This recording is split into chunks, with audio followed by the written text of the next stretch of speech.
여호와의 말씀을 전하려고 하나님의 사람 하나가 유다에서 베델로 왔습니다. 그때 여로보암은 분향하려고 제단 곁에 서 있었습니다. 하나님의 사람이 여호와의 말씀으로 그 제단을 향해 소리쳤습니다. 오 제단아, 제단아, 여호와께서 말씀하신다. 요시야라는 아들이 다윗의 집에 태어날 것이다. 그가 내 위에서 분향하는 산당의 제사장들을 내 위에서 제물로 바칠 것이요. 내 위에서 사람들의 뼈를 태울 것이다. 바로 그날 그 하나님의 사람이 표적을 보이며 말했습니다. 이것은 여호와께서 말씀하시는 표적이다. 이 제단은 산산조각 나고 그 위에 재들이 쏟아질 것이다. 여로보암 왕은 하나님의 사람이 베델 제단을 향해 소리친 것을 듣고 제단에서 손을 뻗으며 말했습니다. 저자를 붙잡으라. 그때 그를 향해 뻗은 왕의 손이 굳어 다시 거둘 수 없었습니다. 또한 하나님의 사람이 여호와의 말씀으로 보인 표적대로 제단은 산산조각이 나고 재들이 쏟아졌습니다. 그러자 왕이 하나님의 사람에게 말했습니다. 당신의 하나님 여호와께 은총을 빌어서 내 손이 되돌아오도록 나를 위해 중보 기도해 주시오. 하나님의 사람이 여호와께 간구했더니 왕의 손이 되돌아와 이전처럼 됐습니다. 왕이 하나님의 사람에게 말했습니다. 내 집으로 가서 함께 좀 쉬시오. 내가 당신에게 상을 주겠소. 그러나 하나님의 사람이 왕에게 대답했습니다. 왕이 내게 왕 소유의 2분의 1을 준다 해도 나는 왕과 함께 가지 않겠습니다. 또 여기서는 빵도 먹지 않고 물도 마시지 않겠습니다. 너는 빵도 먹지 말고 물도 마시지 말고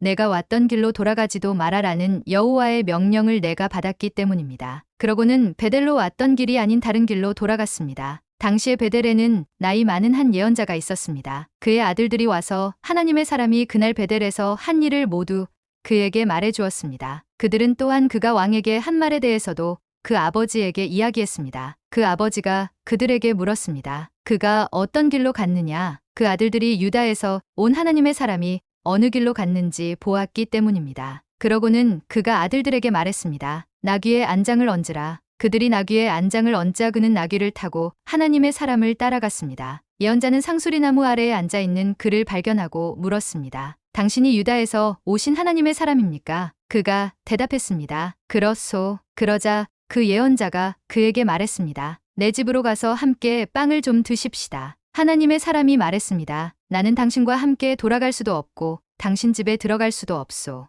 또 이곳에서는 빵도 먹을 수 없고 물도 마실 수 없소. 여호와의 말씀이 내게 너는 빵도 먹지 말고 물도 마시지 말고 내가 온 길로 돌아가지도 말아라고 하셨기 때문입니다. 늙은 예언자가 대답했습니다. 나도 당신과 같은 예언자입니다. 천사가 여호와의 말씀으로 내게 저 사람을 내 집에 불러와 그에게 빵도 먹이고 물도 마시게 하여라라고 했습니다. 그러나 그는 거짓말을 하고 있었습니다. 그리하여 하나님의 사람은 그와 함께 돌아가 그 집에서 빵을 먹고 물을 마셨습니다. 그들이 식탁에 앉아 있는데 여호와의 말씀이 그를 데려온 늙은 예언자에게 임했습니다. 그가 유다에서 온 하나님의 사람에게 소리쳤습니다. 여호와께서 말씀하신다. 내가 여호와의 말씀을 듣지 않고 내 하나님 여호와가 내게 주신 명령을 지키지 않았다. 빵도 먹지 말고 물도 마시지 말라고 하였는데 내가 돌아가 그곳에서 빵도 먹고 물도 마시지 않았느냐. 그러니 내 시체가 내 조상들의 무덤에 들어가지 못할 것이다. 하나님의 사람이 다 먹고 마신 뒤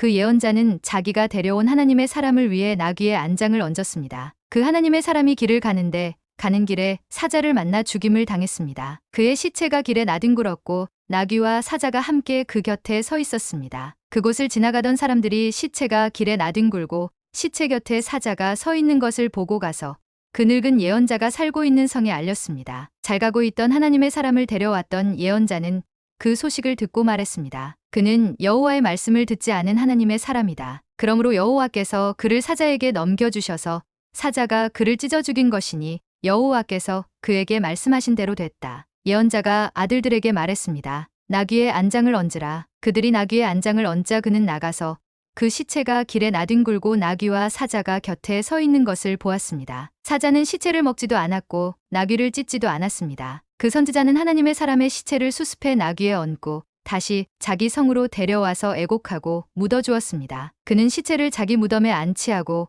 그를 위해 애곡하며 말했습니다. 오, 내 형제여. 시체를 묻고 난 뒤 그가 아들들에게 말했습니다. 내가 죽으면 저 하나님의 사람을 묻은 무덤에 함께 묻으라. 내 뼈를 그의 뼈 곁에 묻으라. 그가 여호와의 말씀으로 베델 제단과 사마리아 여러 성에 있는 모든 산당들을 향해 선포한 그 말씀이 반드시 이루어질 것이기 때문이다. 이 일 후에도 여로보암은 그 악한 길에서 돌이키지 않았습니다. 또 또다시 산당에 여러 종류의 사람들을 제사장들로 세웠습니다. 누구든 원하기만 하면 그가 구별의 산당의 제사장으로 삼았습니다. 이것이 여로보암의 집의 죄가 돼 결국 그 집은 이 땅 위에서 끊어져 멸망에 이르게 됐습니다.